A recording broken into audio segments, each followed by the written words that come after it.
사형제도가 12년 만에 또다시 헌법재판소에서 심판을 받게 됐습니다. 조금 전 오후 2시 헌재에서 이른바 사형제 사건에 대한 공개 변론에 들어간 건데요. 사형제도가 헌재 심판대에 오른 이유, 그리고 판결 전망까지 김성근 변호사 그리고 김민아 시사평론가와 짚어보겠습니다. 두 분 어서 오십시오. 안녕하세요. 네, 사형제 존폐 논쟁 오랫동안 계속돼 왔고요. 이 두 번의 합헌 판결이 나기도 했습니다. 다시 이 심판대에 오르게 됐는데 그 이유부터 설명을 해주실까요? 이것은 이제 2018년에 부모를 살해한 모 씨가 재판을 받는 과정에서 이 검찰이 사형을 구형을 한 거에 대해서 위헌법률 심판을 제정을 신청을 한 이런 이제 일이 있었습니다. 예. 그런데 여기에 대해서는 법원이 이제 받아들이지 않았고요. 그 상태에서 이제 계속해서 재판이 진행 중인 그런 상황이었는데 이 천주교 주교회의의 정의평화위원회가 2019년 2월 달에 이 사형제 헌법소원을 이 사건을 계기로 해서 같이 내게 됐습니다. 그래서 여기에 대해서 이제 판단을 하게 되는 그런 상황이고요. 이 애초에 위헌법률 심판 제정을 신청했던 이 사람의 경우에는 결과적으로 이제 무기징역을 받기는 했는데 여전히 이 부분에 대한 이제 판단을 헌법재판소가 해야 되기 때문에 지금 네. 상당히 중요한 관심사가 돼 있는 그런 상황입니다. 네, 우리나라는 지금 지난 25년 동안 사형을 집행하지 않았기 때문에 실질적 사형 폐지 국가로 분류가 되는 상황이잖아요. 그렇다면 오늘 헌재가 다루는 이 사형제 관련 법 조항은 뭐가 있는지 짚어주실까요? 네, 실질적으로 폐지를 했다고 하더라도 법적으로는 여전히 사형이 있고요. 네. 그리고 특히 이제 형벌의 종류로서 형법 41조에 사형을 할 수 있도록 되어 있고, 그리고 구체적으로는 또 우리가 살인죄 등에 있어가지고는 또 군형법에서도 상당한 많은 조항에서 사형을 처할 수 있다라는 규정을 두고 있습니다. 네. 그리고 여전히 그리고 실제로 흉악범죄 같은 경우에는 검찰이 사형을 구형하기도 하고요. 또 하급심에서는 그래도 사형 판결이 간혹 이루어지고 있습니다. 결국 집행이라는 것과는 별개로 여전히 우리 형사법 체계에서는 사형제도를 유지를 하고 있기 때문에 예. 이 부분에 대한 이제 폐지 여부를 다루는 거고요. 결국 집행 차원에서 안 하고 있는 것, 실질적인 폐지 국가라고 하는 거는 행정부가 그런 의지를 안 하고 있기 때문이지 여기에 대해서 행정부의 의지에 따라서 언제든지 집행이 또 가능합니다. 즉 소위 말해서 형에 대해서 이미 선고가 되고 확정이 됐기 때문에 현재로서는 실질적으로 사형을 집행하지 아니함으로써 사형제가 실효적으로 작동 안 하는 나라다라고는 할 수 있을지언정 네. 사형제가 폐지됐다고 볼 수는 없기 때문에 이번 헌재 이 변론에서는 이 부분과 관련돼서 이 사형제에 대한 법적 근거 자체, 그 사형에 대한 것 자체를 없애는 것을 목표로 헌법소원을 제기했다 이렇게 볼 수가 있습니다. 네, 1997년 12월 30일 이 23명을 끝으로 우리나라에서 현재까지 사형은 집행이 되고 있지 않습니다만 사형수는 존재하고 있잖아요. 지금 얼마나 되나요? 지금 이제 남아있는 국내 생존 사형수는 이제 59명으로 집계가 되어 있는데요. 네. 여기는 뭐 유영철이라든지 강호순 이런 이제 이 아주 뭐 흉악한 범죄를 저지른 이런 범죄자들도 이제 포함이 되어 있는 그런 상황입니다. 그래서 이런 사례만 본다면은 사형이 왜 집행되지 않는 것이냐에 대해서 국민들의 어떤 생각으로는 여러 가지 의문을 가질 수도 있을 텐데요. 그런데 정부 수립 이후에 이제 사형이 집행된 사람을 다 따져보면은 지금까지 한 920명 정도 지금 이 사형이 집행이 됐는데 네. 이 중에 절반 정도가 이런 이제 국민들이 우려하는 경우, 좀 흉악 살인범 뭐 이런 경우에 해당하고 있습니다. 그럼 나머지 절반은 뭐냐면 이 정부 수립 이후에 이제 사형이 집행된 사례이기 때문에 아무래도 이 정부 수립 초기 어떤 혼란이라든가 또 군사 독재 기간 동안에 벌어진 어떤 사형 그런 것들을 다 포함하는 것이기 때문에 국가보안법 위반이라든지 방공법 위반이라든지 이런 사상범위로 판단할 수 있는 이런 사례들이 같이 포함되어 있는 것이고. 또 최근에 또 한번 논란이 다시 한번 됐던 인혁당 재건의 사건의 희생자 8명도 또 포함이 돼 있는 거거든요. 네. 그렇다라고 한다면 이런 부분까지 고려해서 사형제가 계속해서 유지가 될 필요성이 있는 것이냐 아니면 이런 이 사상범이라든가 정치범의 경우에도 이렇게 사형을 당할 수 있는 그러한 이제 환경이다라고 한다면 그러한 것들을 앞으로 어떻게 합의해 나갈 것이냐에 대해서는 여전히 이제 우리 사회가 안고 있는 큰 숙제다라고 볼 수가 있는 것이죠. 네, 사형제가 폐지되지 않은 상황에서 지금 우리나라에서는 총 59명의 사형수가 존재하고 있는 상황인데 이번 헌재 판결의 쟁점은 아무래도 국민의 기본권인 생명권을 박탈하는 게 과연 맞는지의 여부잖아요. 이 부분인데 또 다른 쟁점들도 있을 것 같거든요. 두 분은 어떻게 보시는지 궁금한데 변호사님부터 말씀해 주실까요? 네, 기본적으로 이 사건에 있어서 가장 핵심적인 것들은 우리 헌법에서 보장하는 각 기본권들, 기본권의 취지는 인간의 존엄성, 이라는 것에 목표를 두고 있습니다. 네. 우리 헌법, 우리나라 국가를 이루고 국가 공동체를 이루는 이유는 인간의 존엄성을 보장하고 확립하기 위한 것이고요. 그럴 수 있는 구체적인 권리로서 각각의 인간들에게 기본권들을 부여하고 있고 국민들에게 이 국민에 대한 기본권은 사실은 국가 권력이 침탈하지 말아야 하는 가장 최소한의 범위를 정하는 것입니다. 그 중에서 중요한 부분 중에 하나가 이제 생명권인 것이죠. 예.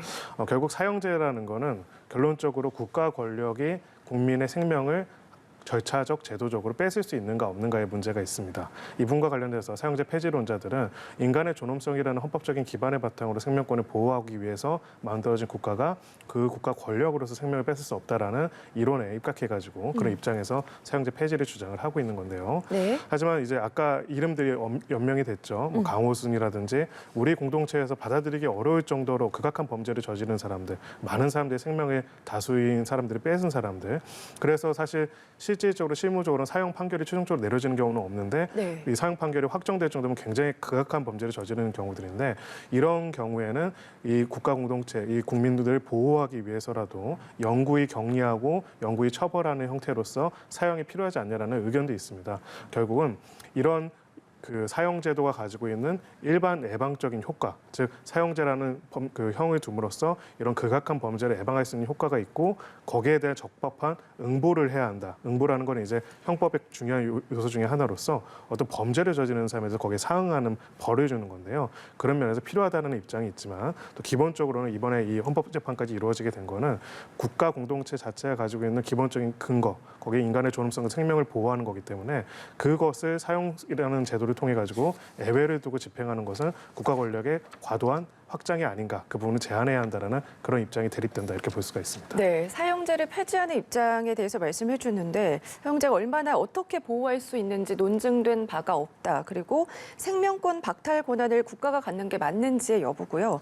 그렇다면 정말 누명을 쓰고 억울한 사람이 사형을 당하게 된다면 그 후에 피해를 뒤집을 방법은 없는 거잖아요. 평론가님 어떻게 보세요? 지금 말씀하신 그런 부분들도 이제 사형제 폐지의 주요한 이제 논점 중에 하나인데요. 네. 예를 들면 정말 이 형벌을 집행할 때 이 사법부의 형벌 집행이라는 거는 결국은 사람이 하는 것이기 때문에 안타까운 일이지만 잘못 이 집행이 될 가능성이 늘 상존하고 있습니다. 그런 경우에 만약에 뭐 이게 징역형이라든가 이런 경우에는 이 사람이 억울하게 목살이를 했다라고 하면은 차후에 이 사람에 대해서 뭐 보상을 해준다거나 그만큼의 어떤 억울함을 덜어줄 수 있는 어떤 조치를 취하는 것이 가능한데 네. 사형이라는 것은 집행되는 순간 이제 그러한 것들은 불가능하게 되기 때문에 그러한 정도까지 국가가 어떤 형벌권을 이렇게 가지는 것이 맞느냐에 대한 의문이 기본적으로 이제 있을 수밖에 없는 것이고요.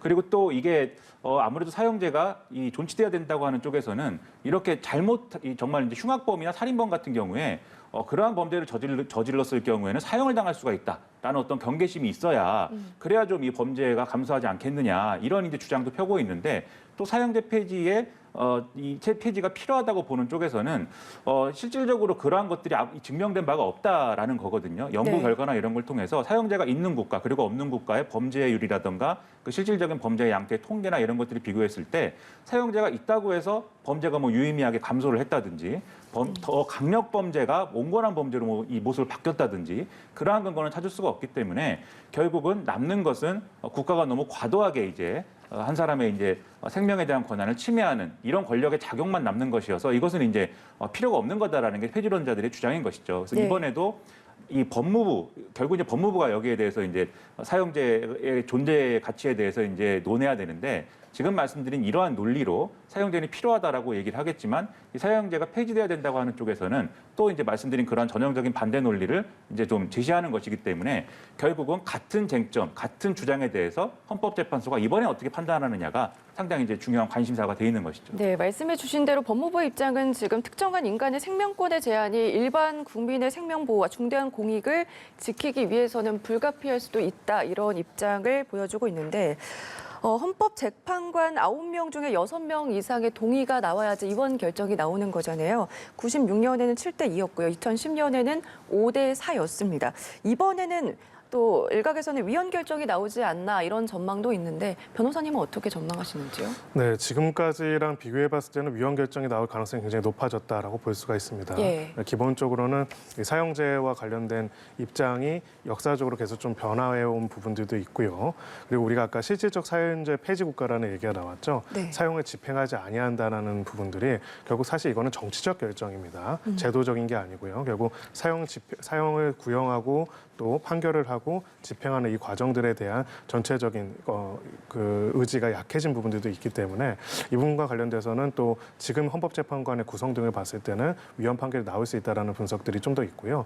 또 실질적으로 지금 여러분들이 판결 관련된 여러 가지 뉴스들을 보면 대법원에서 사형이 확정됐다. 네. 이런 판례는 근래는 거의 못 봤을 겁니다. 그러니까 뭐 1심이나 하급심에서 간혹 사형이 선고가 되는 경우도 있지만은 또 구형 검찰의 구형이 사형인 경우도 있지만은 대법원까지 사형의 판결이 선고가 확정되지는 않는 그런 관행들을 봤을 때 제도적인 면에서의 사형에 있어서 폐지에 대한 것들도 더 이야기가 나올 수가 있고요.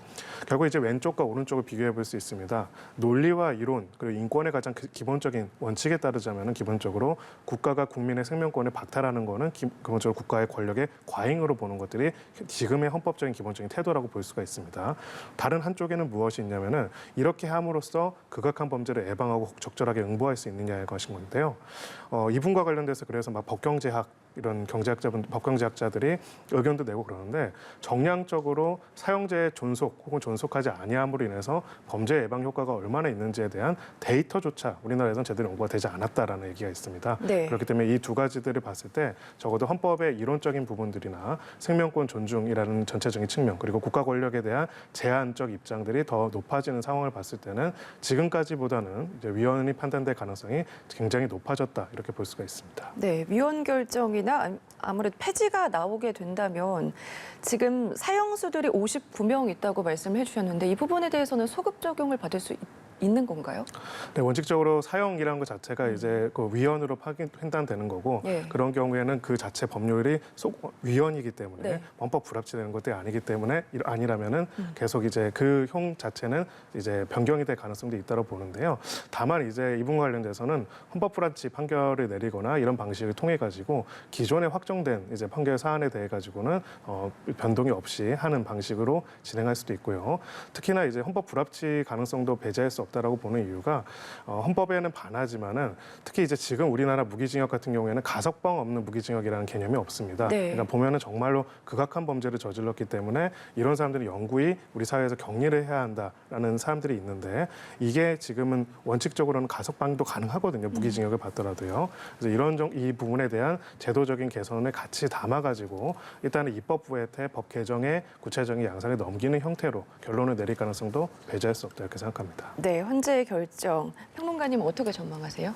지금까지 흐름을 보면은 1996년에는 7대 2로 합헌 결정이 내려졌던 것이고 네. 2010년에는 5대 4로 합헌 결정을 내려진 건데 네. 그러니까 사형제도가 존치돼야 된다라고 하는 쪽에 이제 찬성하는 사람들의 의견은 점점 이제 좀 줄어들고 있는 추세인 것은 확인 가능한 것이죠. 그리고 네. 다른 나라의 사례나 이런 것들을 봐도 사형제가 존재했던 것을 이제 폐지한다거나 실질적 폐지국이 된다거나 이렇게 좀 사형제의 어떤 효용이나 이런 것들을 의문시하는 그런 목소리가 커지는 것이지 사형제가 없었는데 뭐 새롭게 이번에 도입을 했다거나 이런 사례는 없는 거거든요. 아주 일부 뭐 정치적으로 불안정한 국가나 이런 곳에서는 사실상 법치주의가 작동하지 않는 뭐 그런 곳이라면 모르겠는데 대개 법치주의 국가에서는 그런 상황이기 때문에 이러한 흐름을 가지고 예측을 한다라면은 지금 이제 변호사님 말씀하셨듯이 위헌 결정이나 헌법 불합치 결정이 나올 가능성이 높다라고 볼 수가 있는데 다만 이 결정이 가지는 어떤 사회적인 파장이나 뭐 이런 것들도 일부분은 고려를 할 수가 있겠죠. 그런 것을 고려했을 때 만약에 우리 사회가 아직 이 사형제 폐지와 관련돼서 우리 사회가 좀 받아들일 어떤 준비나 이런 것들이 좀 안 돼 있다라고 할 때는 예상한 것과는 다른 결론이 나올 수도 있겠습니다. 하지만 또 지금까지 실질적 사형 폐지 국가로서 또 우리 국민들이 그러한 점에 대해서 네. 상당 부분 이해하고 있고 수용하고 있는 부분들도 있거든요. 그렇기 때문에 이번에는 헌법재판소가 좀 사리에 맞는 그러한 결정을 내릴 수 있지 않을까라는 기대를 좀 갖고 있습니다. 네, 12년 만에 다시 심판대에 오르게 됐는데 어떤 결정이 나올지는 지켜봐야 될 것 같습니다. 다음 다음 내용으로 넘어가 보겠습니다. 대법원이 유책 배우자도 이혼 청구가 가능하다 이런 판단을 내려서 눈길이 쏠리는데요. 먼저 어떤 사건인지 짚어주실까요? 일단 이 어떤 이제 모 씨가 예. 배우자에 대해서 배우자 어떤 갈등이 있었다는 겁니다. 그래서 갈등이 있어서 집을 나갔다는 것이죠. 그래서 이제 집을 떠나서 이제 생활을 하게 되는데 그러한 상황은 이제 혼인 관계가 사실상 파탄이 된 거지 않습니까? 네. 그래서 이것에 대해서 이제 관계를 정리하려는 의도로 이혼 소송을 이제 한 것이죠. 그런데 여기에 대해서 배우자의 경우에는 이혼할 의지가 전혀 없다라고 해서 이제 이것이 이제 소송으로 가게 된 것인데 그런데 이때 이혼 소송에 대해서는 이 사법부가 혼인 관계 파탄 책임이 이 집을 나간 사람에게 있다라고 봐서 이 청구를 기각을 했습니다. 그래서 이혼이 되지 않았는데요. 이후에 이 모 씨는 양육비 지급이라든가 이런 것들을 하면서 아이를 좀 보고 싶다, 만나고 싶다라는 요구를 하면서 혼인 관계가 파탄한 상태로 유지는 하지만 적어도 이제 아버지로서의 역할이나 이런 것들은 하고 싶다라는 의사를 계속 이제 전달했다라는 네. 겁니다. 그런데 배우자의 경우에는 이게 혼인 관계가 이렇게 파탄이 난 이 상황을 바로 잡는 것이 우선이고 그것이 이제 해소되지 않으면 아이를 만날 수가 없다 이렇게 대응을 했다는 것인데 네. 즉 집에 들어와야 이제 아이를 볼 수가 있는 거다. 그 전까지는 보여줄 생각이 없다. 이렇게 대응을 했다는 거예요. 그래서 다시 그러면 이러한 상황을 또 해소하고자 이혼 소송을 낸 것인데 이게 이제 대법원 판결 이전까지는 역시 이혼 상황에 이르게 된 이 혼인 관계가 파탄이 이르게 된 책임은 이 집을 나간 사람에게 있다는 이유로 이 기존과 같은 결정을 내린 것인데 이번에 대법원은 그렇게 판단할 게 아니라 지금 혼인 관계를 유지하고자 한다라고 주장하고 있는 네. 이 배우자가 실제로 이 혼인 관계를 유지할 의사가 있는지를 종합적으로 객관적으로 판단하는 것이 필요하다. 그런데 그러한 것을 판단하지 않고 이제 판결이 2심 판결 내려졌기 때문에 이것에 대해서는 다시 한번 판단해 봐야 된다는 취지의 예. 결정을 내린 겁니다. 그래서 이게 앞서서 얘기하는 이 법조계에서 얘기하는 이른바 유책주의라는 것이 깨진 것이냐 이렇게들 이제 얘기를 하는 상황이어서 상당히 이제 관심이 모아지고 있는 사건인 것이죠. 네, 말씀해 주신 대로 1, 2심의 판결 내용 그리고 대법원의 판결과는 다른 내용인데 여기에서 유책주의 그리고 파탄주의라는 말이 나오잖아요. 어떤 개념인지부터 짚어주실까요? 네, 간단하게 말하자면 기본적으로 이혼은 협의 이혼이 있고요. 그리고 예. 재판상 이혼이 있는데 원칙적으로 재판상 이혼은 한 사람이 이혼을 거부할 경우에 법원에 이혼을 해달라라고 이제 청구를 하는 겁니다. 그래서 지금 우리나라 대법원은 일관되게 소위 말해서 유책 배우자의 이혼 청구는 원칙적으로 허용하지 않고 있습니다. 즉 자신이 바람을 피거나 자신이 여러 가지 폭력을 행사한 다음에 그 행사한 사람이 오히려 이혼을 해달라고 상대방한테 청구하는 거는 원칙적으로 받아들이지 않고 있고요. 이렇게 책임 있는 유책 배우자의 이혼 청구를 받아들이지 않는 거를 일종의 유책주의라고 한다면은 파탄주의는 이제 그거 소위 말하는 책임이 있어야 혼인 파탄에 책임이 있는 사람이 있는 경우에만 이제 그 이혼을 하도록 그 사람 의사에 반해서 이혼을 하도록 하는 게 유책주의라면 파탄주의는 실질적으로 이 혼인 관계가 파탄에 이르렀고 더 이상 지속이 불가능한 상황이라면은 그런 경우에 누구의 책임을 묻지 않고 이혼을 인정하는 기본적인 사조라고 볼 수가 있습니다. 네. 이 두 가지와 관련돼서 최근에 이제 대법원 전원 합의체 판결도 나왔었고요. 이번에 또 이제 후속되는 판례가 나온 건데요. 결론적으로는 이번 판례의 취지가 유책주의에서 파탄주의로 바뀌었다. 즉 유책 배우자도 이제 이혼 청구를 할 수 있다. 이렇게 하는 내용은 아니라고 보는 게 더 맞습니다. 법원 입장에서는 기본적으로 유책주의라는 원칙은 유지를 하더라도 예. 유책주의라는 것이 유책 배우자의 축출 이혼이라고 하거든요. 과거 이제 과부장 사회에서는 기본적으로 유책 배우자가 자신이 잘못한 다음에 특히나 이제 여성의 지위가 약할 때 쫓아내듯이 이제 이혼을 하는 이런 것들을 막기 위해 가지고 유책주의라는 제도가 발전을 해온 건데 그런 경우에 대한 부분을 알고 실제로 유책주의라는 원칙을 인정을 하더라도 그것을 계속 강요할 수 없는 세 가지 사유가 있는 경우에는 이런 경우에는 유책 배우자의 이혼 청구라도 받아들일 수 있다라고 본 거고요. 정확하게는 유책주의의 애외에 관한 구체적인 기준과 내용들을 밝힌 것이다라고 볼 수가 있습니다. 네, 그렇다면 이번에 대법원 판결이 앞으로 이혼 소송과 관련된 재판에 대해서 영향을 미칠 거라고 보십니까? 굉장히 미칠 거라고 봅니다. 사실은 지난 전원합의체 판결에서 나온 내용에 대해서 예. 하급심에서 오해를 한다라는 실무적인 게 있었고요. 즉 유책주의가 인정됐다. 이제는 파탄주의가 아니다라고 봐가지고 유책 배우자 이혼 청구들이 많이 기각이 됐는데 이번 대법원 판결은 어찌 보면 굉장히 근본적인 부분을 건드렸다고 볼 수가 있습니다. 네. 결국 혼인이라는 거는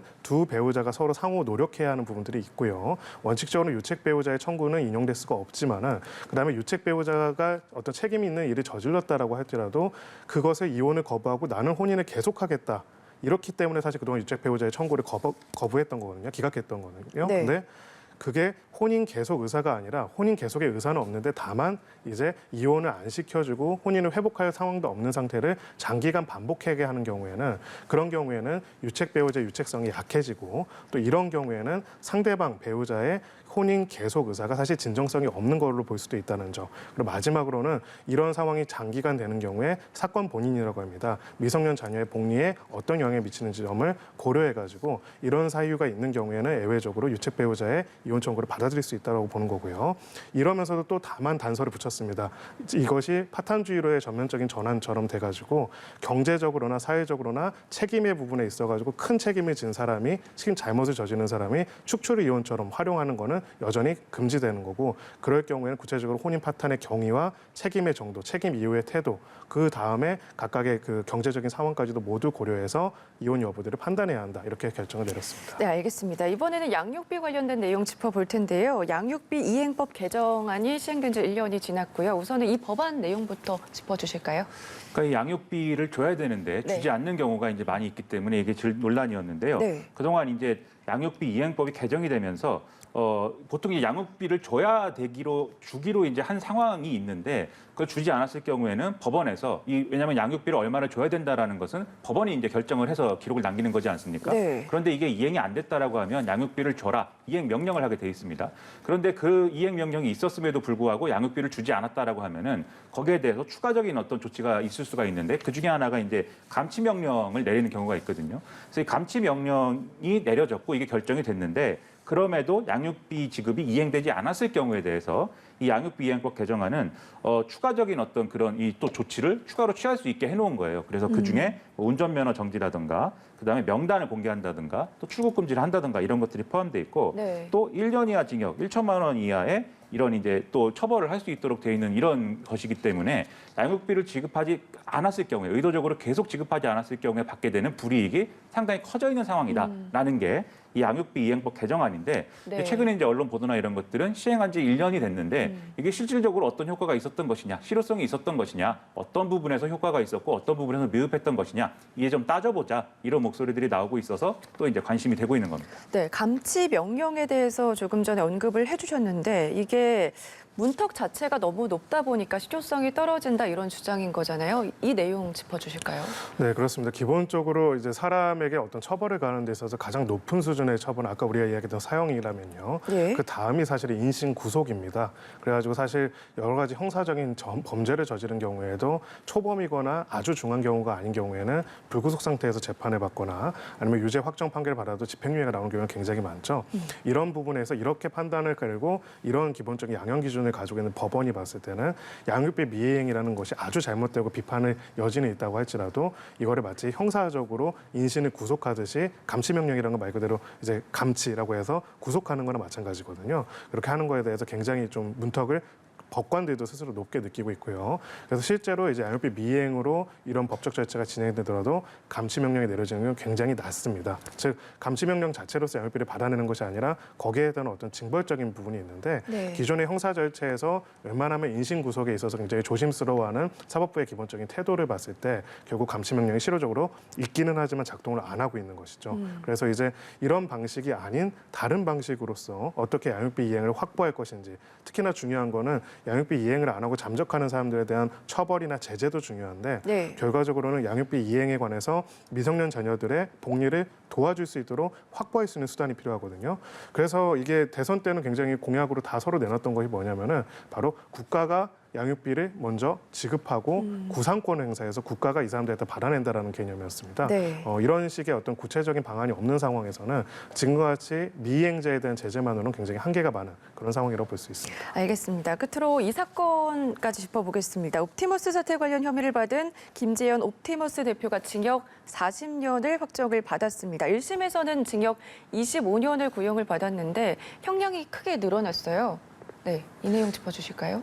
그렇습니다. 이게 옵티머스 사태는 다들 아시겠지만 옵티머스 자산운용이라는 이 펀드 운용사를 만든 다음에 투자를 받아서 투자를 받을 때는 공공기관 매출 채권이라는 굉장히 좋은 상품에 투자를 해서 그걸로 이제 큰 이익을 낼 수 있다라고 이 투자를 유치를 했지만 실질적인 내용은 투자자들에게 약속한 방식이 아니라 다른 이상한 방식, 이상한 회사나 이런 데 투자를 해서 실질적으로는 다른 목적을 이루기 위해서 이 돈을 활용한 것이 아니냐라는 그러한 의혹 속에서 이게 결국 환매 중지까지 간, 그래서 상당히 많은 사람들이 피해를 보게 된 그런 이제 사건인 건데요.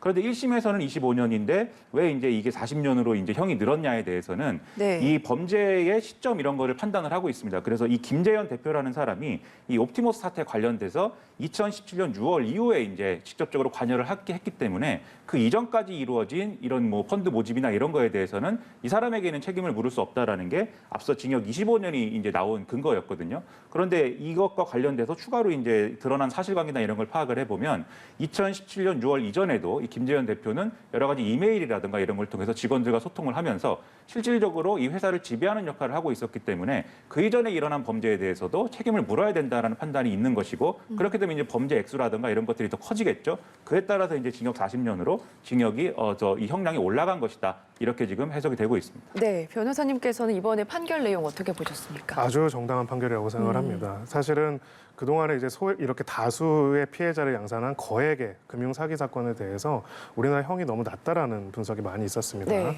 그리고 어떤 경우에는 형을 좀 살고 이런저런 이유로 해서 가석방이라든지 이렇게 나와가지고 함으로써 또 여기저기 빼돌린 피해를 제대로 회복하지 않는 경우도 많이 있다고 보는데요. 네. 이 사건 같은 경우에는 옵티머스 사건 같은 경우에는 여전히 많은 다수의 피해자와 또 큰 금액의 손해수실이 입었는데 이 손실 중에 상당 부분도 여전히 회복이 안 됐거나 또 이 금액이 어디로 갔는지 찾지 못하고 있습니다. 결론적으로는 이 주범들이나 주범과 관련한 사람들이 이런 이익들을 감추고 있거나 빼돌렸을 가능성이 굉장히 높은 상황이기 때문에 이런 형태의 금융범죄를 저지르면은 사실은 이 피해를 회복하기 전까지는 다시 사회로 복귀해서 활동이 어렵다는 것들을 강하게 할 필요가 있고요. 결과적으로는 법률적으로는 1심에서 무죄 판결을 냈던 거를 2심에서 유죄 판결을 하고 또 전후 과정에서 수사에 혼선을 주고 여러 로비를 통해서 방해했다는 점에 대해서 엄중하게 판단한 부분도 있지만은 앞으로 금융사기 사건, 이런 대형 사기 사건에 있어서는 이제 굉장히 수십 년형의 형이 선고되는 것이 하나의 통례로 적용될 것이다. 이런 걸 또 보여준다는 면에서 엄단의 의지를 보여줬다 이렇게 볼 수가 있습니다. 네, 알겠습니다. 오늘 여기까지 들어보겠습니다. 지금까지 김성근 변호사 그리고 김민아 시사평론가와 함께했습니다. 고맙습니다. 감사합니다.